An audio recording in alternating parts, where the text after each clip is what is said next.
Se tem um dorama que me fez gritar, surtar, pausar pra respirar e depois apertar o play de novo porque eu não conseguia acreditar no que eu tava vendo, esse dorama se chama Classe dos Heróis Fracos. Mas não se engane pelo nome fofinho, tá? Porque de fraco, esse dorama não tem é nada.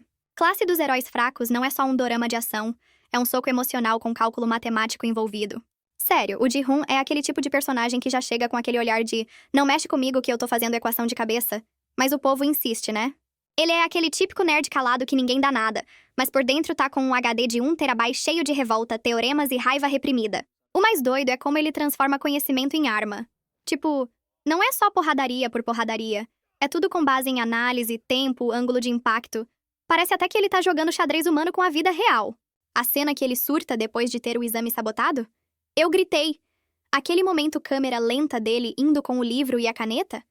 É literalmente a vingança dos nerds em sua forma mais poética e sangrenta. A construção desse personagem é tão bem feita que a gente se pega torcendo por ele mesmo quando ele tá quase virando o John Wick do ensino médio, só que com menos cachorros e mais gráficos de dispersão. E olha, o plot se intensifica tanto que a gente nem percebe que já virou 3 da manhã e você ainda tá lá assistindo de olhos arregalados. A entrada do Beom Seok, o nerd mais passivo-agressivo da Ásia, só deixa tudo mais tenso. Porque ele é aquele tipo que a gente acha que é só coadjuvante, mas boom, mete um plot twist e vira peça-chave no caos. E o Sugeon? Gente, esse menino é o puro suco da falta de terapia. E ainda tem o primo gangster dele, que parece ter saído direto de um filme do Tarantino, colocando mais fogo no parquinho. E o Hyun-wook? Esse sim é o herói que a gente nem sabia que precisava. Dorminhoco, debochado e ainda por cima um mestre das artes marciais. Ele entra em cena como se dissesse, deixa que o pai resolve e resolve mesmo. A luta dele contra os gangsters é digna de replay 1000 vezes. E depois, todo mundo comendo junto como se nada tivesse acontecido. Eu amei essa vibe de família improvável formada após pancadaria escolar. Mas calma, que ainda tem mais surto pra comentar. Do nada aparece a Young Yi, uma garota órfã que tem mais camadas que cebola em novela mexicana. O encontro dela com Ji-hoon é aquele respiro romântico no meio de tanto soco na cara. E mesmo assim você sente que tem treta vindo. E a forma como ela se abre com ele, enquanto ele ainda tenta entender se aquilo é um cálculo de função ou só uma conversa normal, é de dar dó.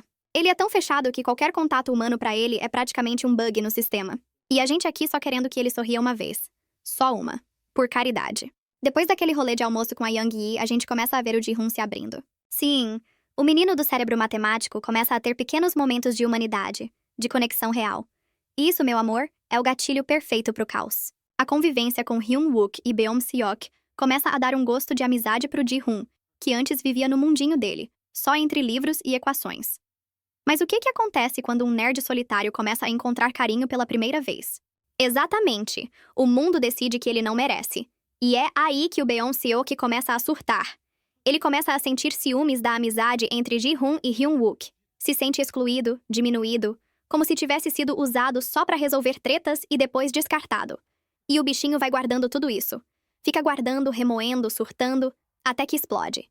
E quando explode, o inferno se abre. Beom Seok começa a se aliar com os piores. E se você achava que o Suji-yeon era ruim, espera só até os grandões da gangue começarem a entrar em cena de verdade. Aquela vibe meio, ninguém mexe com meu ego nerd que eu boto fogo na escola. Ele começa a atrair os meninos, arma várias emboscadas, mente, manipula, e o Ji-hoon, tadinho, só vai levando.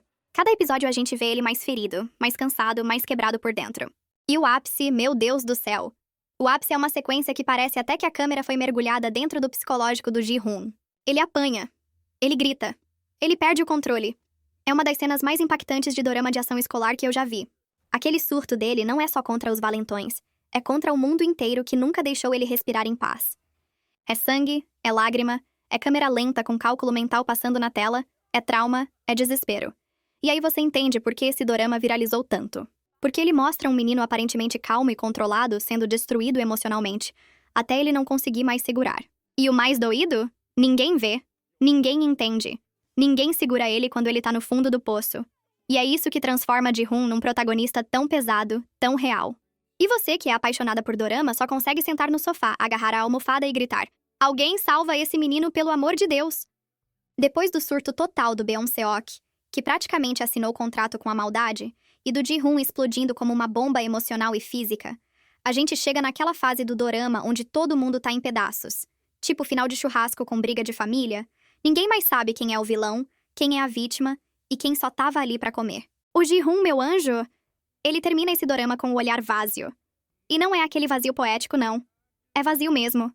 De alma, de fé na humanidade, de vontade de existir. Porque o trauma foi tão grande, mas tão grande, que ele simplesmente se isola de tudo. E quando a gente acha que vai rolar um abraço, um pedido de desculpa, uma redençãozinha básica, nada. A série termina com um silêncio ensurdecedor, como se o diretor dissesse: isso aqui não é conto de fadas. Isso aqui é a realidade de quem sofre bullying, traição e abandono. E dói. Dói como um soco bem dado. É como se a gente assistisse o menino se apagar aos poucos, e ninguém ao redor percebesse. O Ji-hoon se fecha. Se tranca no próprio mundo. Volta para aquela solidão do início, mas agora com o coração em frangalhos. E o Beom-seok? Ele termina como um completo vilão. E o mais chocante é que a série não tenta limpar a barra dele. Não tem redenção fake. Ele faz uma escolha. Ele vai fundo no buraco e puxa todo mundo junto. É aí que a classe dos heróis fracos faz história. Ele não tem medo de mostrar que às vezes o trauma forma vítimas, mas às vezes também forma monstros. E isso é pesado demais. Você termina o dorama e fica com aquela sensação de: mano, preciso de um psicólogo e um chocolate quente. E é isso. É o tipo de dorama que você termina e fica olhando pro teto, refletindo sobre a vida, se perguntando por que o mundo é tão cruel com quem só queria ser amado. Se você ainda não viu esse dorama, você tá perdendo um doramão. E se já viu, bora surtar juntas nos comentários porque esse final aqui, nunca mais vou ser a mesma.